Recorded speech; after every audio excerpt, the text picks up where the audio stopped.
teman-teman, selamat datang kembali di channel YouTube saya. Hari ini kita akan menjawab pertanyaan yang berhubungan dengan neuroscience gitu ya.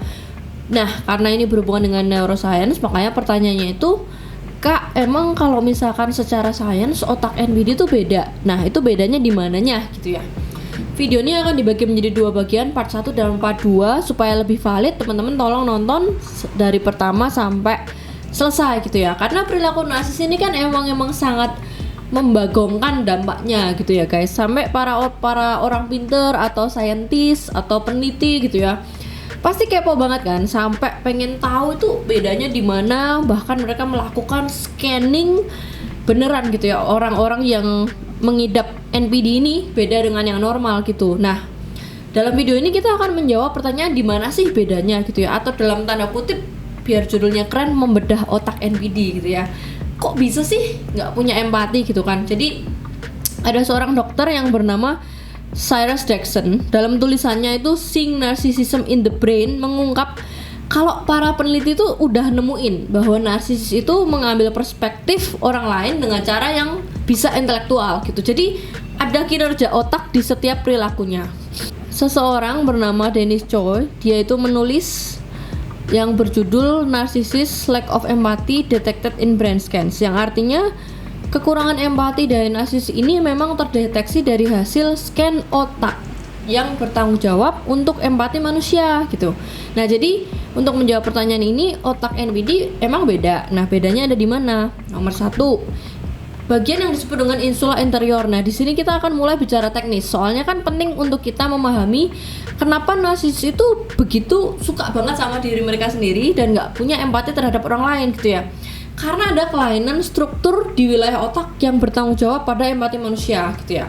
Jadi penelitinya itu menggunakan resonansi magnetik untuk memindai atau men-scan, mendownload gitu ya, otak dari 34 orang, 17 orang yang itu narsisis, 17-nya lagi normal. Nah, hasilnya itu ternyata guys, narsisis patologis memiliki lebih sedikit materi abu-abu di bagian korteks cerebral yang disebut dengan bagian insula anterior kiri. Nah, padahal materi abu-abu ini itu banyak banget sel neuronnya, sel otak non-neuron juga yang menyediakan nutrisi dan energi untuk neuron berfungsi dan menerima informasi gitu ya. Jadi korteks insular terdiri dari materi abu-abu ini dengan banyak lapisan saraf-saraf gitu ya, terhubung juga ke sistem limbik. Wilayah ini tuh terbuat dari materi abu-abu yang ibaratnya tuh kayak perkabelan di dalam otak kita gitu, yang memainkan peran besar dalam kesadaran. Nah, disinilah pusat kasih sayang dan empati berada. Jadi nomor 1 guys, tadi ya, adanya bagian insula interior. Nah, kemudian nomor 2, penelitian serupa itu dilakukan di Psychology of Southwest University, itu di China, dilakukan oleh seseorang yang bernama Yu Mao. Para peneliti itu menyelidiki hubungan antara ketebalan kortikal dan volume kortikal pada korteks cerebral dan narsisis patologis. Dalam sampelnya 176 mahasiswa, semua siswanya itu di-scan menggunakan pencitraan kayak resonansi magnetik struktural.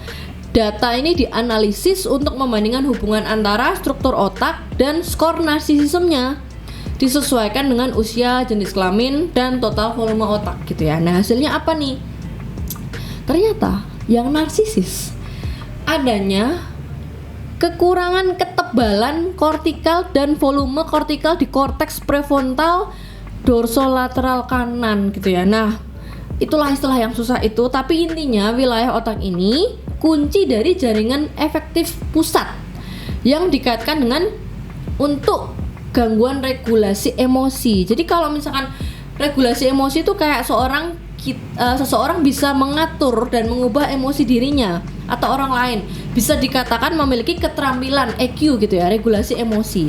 Jadi kayak bisa tetap tenang di bawah tekanan, tetap bijak dalam menjawab. Nah, kalau tidak memiliki kemampuan ini atau kurangnya kemampuan ini, makanya EQ-nya tuh agak kurang gitu ya guys. Yang nomor 2. Nomor 3, selanjutnya narsisis patologis dikaitkan juga dengan berkurangnya volume kortikal di bagian gyrus postsentral kanan korteks prefrontal medial kiri dan ketebalan kortikal di korteks frontal inferior kanan. Bagian-bagian ini yang namanya tadi bla bla bla itu bertanggung jawab untuk kognisi secara sosial yang dibutuhkan untuk mengenali dunia sekitar, bagaimana menempatkan diri, pembawaan diri kita. Nah, dari contoh penelitian pada otak narsis ini emang nunjukin kalau mereka tuh menderita gangguan kepribadian, struktur daerah otak yang terkait dengan empati ini beda gitu ya. Jadi penyebabnya itu memang bisa dari trauma masa kecil atau genetik.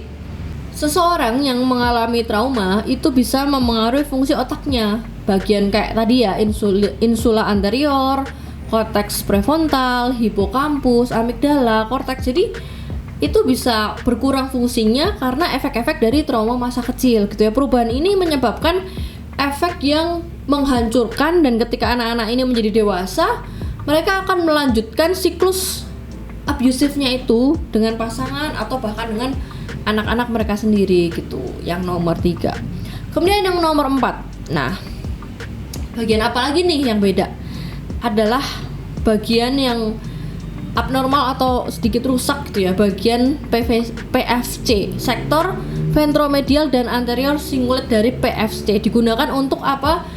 Mengontrol dan mengatur fungsi pengambilan keputusan. Makanya jangan heran kalau narsisis ngambil keputusan itu mencela-mencele, pelin-pelan, karena adanya minor dari bagian ini. Jadi narsisis sulit untuk berkomitmen, sulit jujur, sulit integritas, merencanakan sesuatu aja nggak tanggung jawab gitu ya. Selain itu, untuk kita bisa mempercayainya itu juga agak susah gitu ya, karena nggak mau mendengarkan dan memahami sesuatu dari luar gitu ya. Nah, kondisi ini membuat apa ya, psikisnya labil, punya jati diri yang rendah, sehingga tergantung sekali pada validasi dari luar, validasi orang lain, pujian dari orang lain, penerimaan dari orang lain, kayak holo gitu ya. Jadi nggak bisa mencintai diri sendiri, apalagi mencintai orang lain gitu kan. Nah, itu tadi bagian yang nomor 1, 2, 3, 4. Selanjutnya kita lanjut ke part 2.